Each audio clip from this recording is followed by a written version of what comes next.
simple cooking made simple with a Carolina chef. Today, we made a 3-cheese mac and cheese. Yummy, your tummies are going to love you. This has heavy cream, Munster, cheddar, and American cheese. It's so tasty. So good. Go ahead and smash that like button if you haven't done so already. And let's play. So we have our water boiling. We have a nice rolling bowl with some olive oil and salt. I'm going to turn this down. And the reason we want to turn this down is once you add your pasta to it, it could boil over.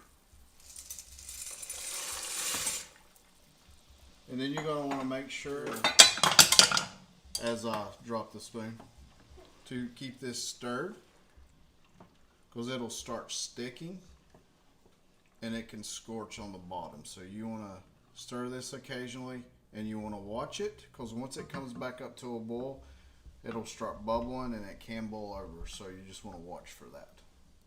So our pasta's cooked for about 10 minutes.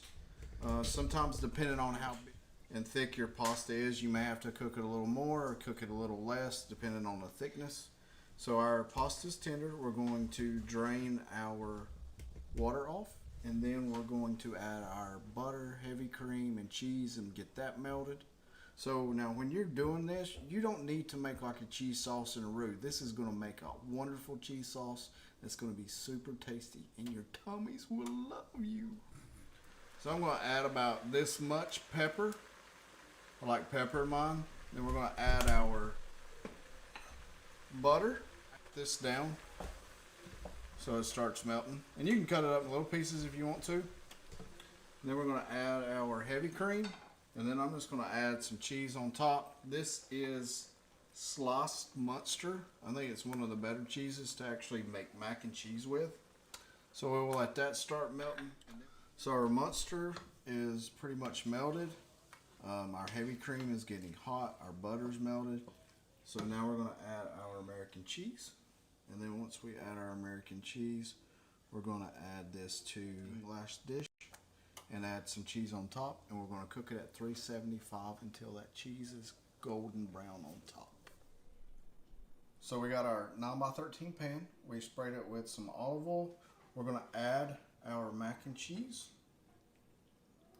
And this is so good and cheesy. I've already had a little taste test. Now I did add a cup of whole milk to this, just so there's a little bit more of a cheese sauce, because once this starts cooking, we're going to lose some of this juice with the pasta. The pasta is going to eat it up. So I did add a cup of whole milk.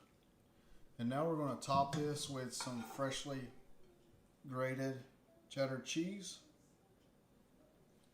And then we're going to stick it in the oven on 375 and let it cook until our cheese turns golden brown. And this will be perfect if you have somewhere to go for Easter and you need to take a dish. This is a perfect dish because pretty much everybody likes mac and cheese, and you can use whatever pasta you want. You don't have to use mac. You can use the shells. Just whatever you want to use is good with me. It doesn't matter. As long as that cheese sauce is perfect, you're good to go. So we just pulled our mac and cheese out, and you can see this nice little sauce that it's made. This is going to be so yummy. So yummy. This is an easy recipe. You're not making a roux. The cheese sauce is making it when you're cooking it. It is easy. It is so good using the 3 cheeses. Thank you guys so much for watching this video. We want to thank all our subscribers, and if you haven't subscribed yet, please do. Make sure you do the 3 S's. Smash that like button, subscribe, share with your family and friends.